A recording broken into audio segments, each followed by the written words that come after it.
అందరికీ నమస్తే అండి. కొంతమంది కుటుంబాలలో పితృదోషం అనేది ఉంటుందనమాట. మరి ఆ పితృదోషం తొలగించాలంటే కొన్ని నిబంధనలు పాటించాల్సిన అవసరం అయితే ఉంది. మరైతే అవి ఇప్పుడైతే ఈ వీడియోలో అయితే తెలుసుకుందాము. మరి ఇంకా కొత్తగా ఎవరైనా ఈ వీడియో చూస్తున్న వాళ్ళైతే సబ్స్క్రైబ్ చేసుకోండి. వీడియోలోకి అయితే వెళ్ళిపోదామండి. ప్రస్తుతం అయితే ఆషాఢ మాసం అయితే నడుస్తుంది కదా! మరి ఆషాఢ అమావాస్య రోజు ఇలా చేస్తే గనక సరిపోతుందండి. పితృదోషం వల్ల కలిగే ఆ సమస్యలన్నిటి నుంచి మనం విముక్తి చెందుతామండి. మరి పితృదోషం వల్ల అనేక సమస్యలు కలుగుతాయి. ఇంట్లో నిత్యం ఘర్షణ వాతావరణం నెలకొంటుంది. ఇంకా చెప్పాలంటే ఇంట్లో అశాంతి రాజ్యమేలుతుందిక. అలాంటి వేళ పితృదోషం తొలగించాలంటే మరి కొన్ని ఈ విధంగా చేయాల్సిందని చెబుతున్నారు. మరణాంతరం పితృదేవతలను సరిగ్గా గౌరవించకుంటే కుటుంబం పలు విధాలుగా ఇబ్బందులు ఎదుర్కొంటుంది. మరి దీనినే పితృదోషం అని కూడా అంటారు. జ్యోతిష్య శాస్త్రంలో పితృదోషాన్ని ప్రధాన దోషంగా పరిగణిస్తారు. అంటే ఇది వ్యక్తితో పాటు అతడి కుటుంబంపై తీవ్ర ప్రభావం చూపిస్తుందని చెబుతున్నారు. మరి మతపరమైన ఆచారాలు కొన్ని ముఖ్యమైనవైతే ఉన్నాయి. అవేంటంటే మన వంశంలోని మరణించిన వారికి మతపరమైన ఆచారాలు అంటే శ్రద్ధ లేదా తర్పణ సకాలంలో నిర్వహించాల్సి ఉంటుంది. అలా చేయకుంటే పితృదోషం అంటుకుంటుంది. అంటే కుటుంబ సభ్యుల్లో అకాల మరణం సంభవిస్తే వారు మోక్షాన్ని పొందలేరు. వారి కోరికలు నెరవేరుకుంటే వారి జీవితంలో ఏదైనా పాపం చేసి ఉంటే అది వారి భవిష్యత్ తరాలను ప్రభావితం చేస్తుంది.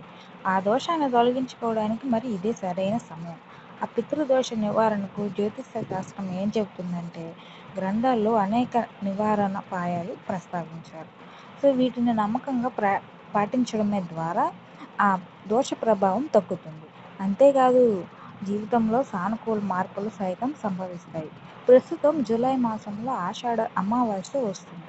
అంటే శ్రావణ మాసం ప్రారంభానికి ఒక రోజు ముందు వచ్చే ఈ రోజు అనమాట. మరి పూర్వీకులకు నీరుతో పాటు నల్ల నువ్వులను సమర్పించాలి. ఇది పూర్వీకులకు శాంతిని కలిగిస్తుంది. అదేంటో తెలుసా? తాటి చెట్టు కింద దీపం వెలిగించాలి. మధ్యాహ్నం రావి చెట్టుకు నీరు పోయాలి. పువ్వులు, అక్షత, పాలు, గంగాజలంతో పాటు నల్ల నువ్వులు సమర్పించడం ద్వారా మీ పూర్వీకులకు స్మరించుకోవాలి. సాయంత్రం అరలి చెట్టు కింద దీపం వెలిగించాలి. ప్రతిరోజు ఒక ఆవు, కుక్క, కాకికి ఆహారం పెట్టండి. వీటిని పూర్వీకుల చిహ్నంగా పరిగణిస్తారు. కాబట్టి ఆవు, కుక్క, కాకి అనమాట.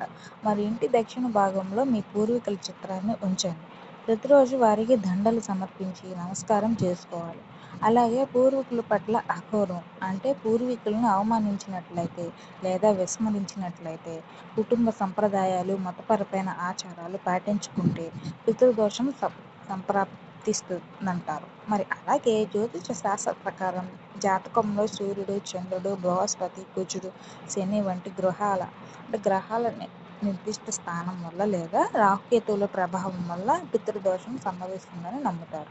మరి కుటుంబంలో ఈ సమస్యలన్నీ పితృదోషం కారణంగా ఒక వ్యక్తి జీవితంలో అనేక రకాల సమస్యలు తలెత్తుతాయి. వివాహం అనుకూలత లేదా సంఘర్షణలో నిరంతర ఇబ్బందులు కలుగుతాయి.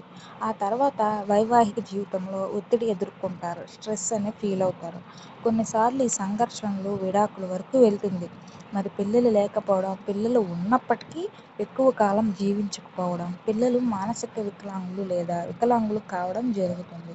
నిరంతరం అనారోగ్యంతో లేదా దీర్ఘకాలిక వ్యాధులతో బాధపడుతున్న కుటుంబ సభ్యులు చికిత్సకు కావలసిన ప్రభావాన్ని కలిగి ఉంటారు.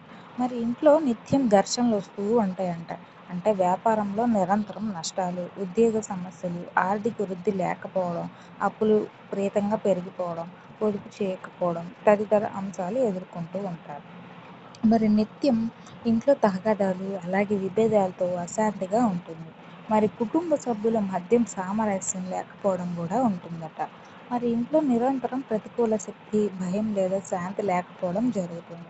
ఉద్యోగ స్థిరత్వం లేకపోవడం, తరచుగా ఉద్యోగ మార్పులు లేదా వ్యాపారంలో పదే పదే వైఫల్యాలు ఎదుర్కొంటారు.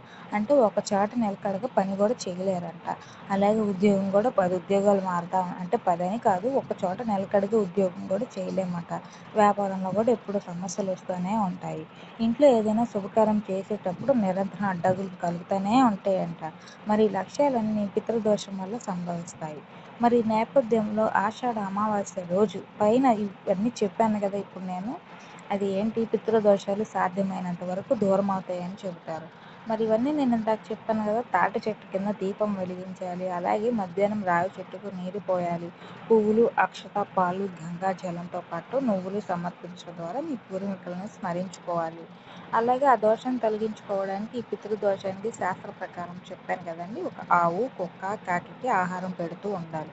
మరి ఇలాంటి ఇన్ఫర్మేషన్ మీకు మళ్ళీ తీసుకొస్తానండి. సో ఈ ఇన్ఫర్మేషన్ నచ్చితే కనుక లైక్ చేసి, షేర్ చేసి సపోర్ట్ చేయండి. Thanks for watching.